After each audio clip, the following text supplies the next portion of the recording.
Okay, so I wanted to do this as a live, but unfortunately, I don't have the time tonight, so I'm going to make this quick video to kind of give you guys a little bit of background. So back in 2019, during the first Trump administration, he tried to take over Venezuela for the first time. This was not the first time the United States tried to take over Venezuela. Why? Because Venezuela has the largest known oil reserve in the entire world. And that's why Donald Trump has placed sanctions preventing anyone from buying Venezuelan oil. He's told people explicitly, if you buy Venezuelan oil, you're going to get nothing from the US. He's used our trading power to stop people from buying the oil there.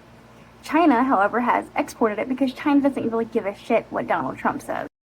In fact, China is the largest importer of Venezuelan oil. But one of the companies that exports out of Venezuela, actually, the only company that exports oil out of Venezuela to America is Chevron. Who is Chevron? Chevron is an oil company that has been around since the 1800s. This is a publicly traded organization, and it's owned primarily by the Vanguard Group, the State Street Group, and BlackRock. They make about $314 billion a year as it stands. They donated $1 million of that to Donald Trump's inauguration campaign, but it wasn't just Chevron. Big Oil actually donated $19.1 million total to the inauguration fund. And actually, Chevron, I just fact-checked myself, they actually donated $2 million. Exxon donated $1 million. So a while back, everyone lost their license to take oil from Venezuela. But Chevron got a special pass back in July of this year. They're the only one allowed to export oil from Venezuela, but they can't pay for it. They have to barter it somehow because he wanted no money going to Venezuela because money equals functioning economy equals we can't overthrow this government. So Chevron is the only company that has special privileges to export from Venezuela. And after that, they immediately aligned with Trump's bullshit, calling the Gulf of Mexico the Gulf of America, and promising to help fuel the AI boom by providing fuel for their power foundries, which is what powers AI, essentially. And at the same time that Chevron got all these special deals, BlackRock made a big deal worth billions of dollars to buy 2 ports at the end of the Panama Canal, helping to decide who gets to come in and who gets to go. Between the two of these, this gives the U.S. and U.S.-based corporations global control over the oil and the trade network. Studies have found that countries with large oil reserves are more likely to have foreign intervention in wars. Shocker. Documents going back to the 1920s actually show that the U.S. has been funding the Venezuelan opposition leaders, so people like Maria Corina Machado, the Nobel Peace Prize winner. We've been funding that movement for decades to cause unrest and to try to take over Venezuela going back to the 1920s. And they could have gotten away with saying, oh, it's humanitarian, we want to liberate them, because that is the story they're selling people, and that's the story that's being pushed by the left and the right both. But Trump gave it away in 2021. He was at a convention and he was whining about how they almost had Venezuela. They were so close to getting that oil and how much he wanted that oil, but they just didn't get it. How Venezuela was so close to falling, but they just failed, and how he was so upset about that. That was something he talked about years after he left the office. He wanted the oil, and he admitted that that was the plan all along. They just wanted the oil. They've been trying to take the oil. In fact, J.D. Vance is convinced that Venezuela, by keeping their oil, somehow stole America's oil, and they need to give it back.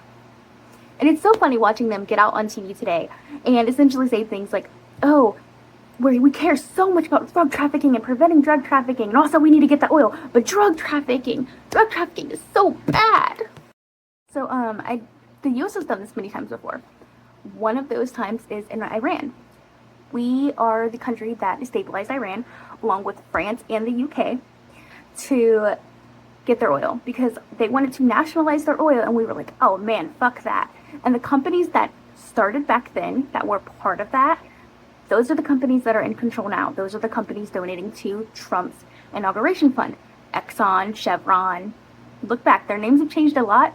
Their history follows them. Us stealing the oil from Venezuela, or trying to steal the oil from Venezuela, because right now we don't technically have any kind of control over them, despite the fact that Trump is making promises that he can't really keep without military intervention. Trump's already admitted on TV tonight that he is planning on putting more oil corporations instead of Chevron in there, that the U.S. is going to tap the oil. And we've also been stealing their tankers, intercepting their tankers because they were illegally transporting out oil.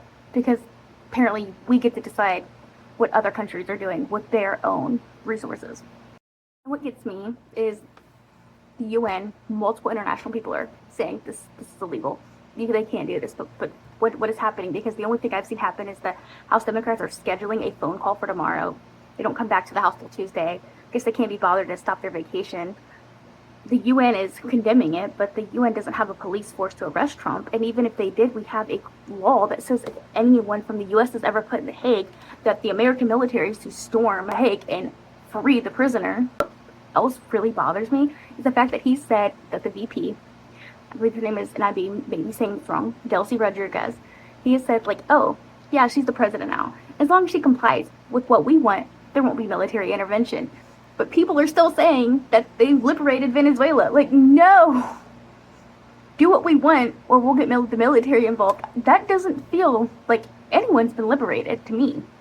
I really wish people would learn, like, on the left and the right, what astroturfing is. The fact that just because you see a bunch of people saying something online doesn't necessarily mean it's true.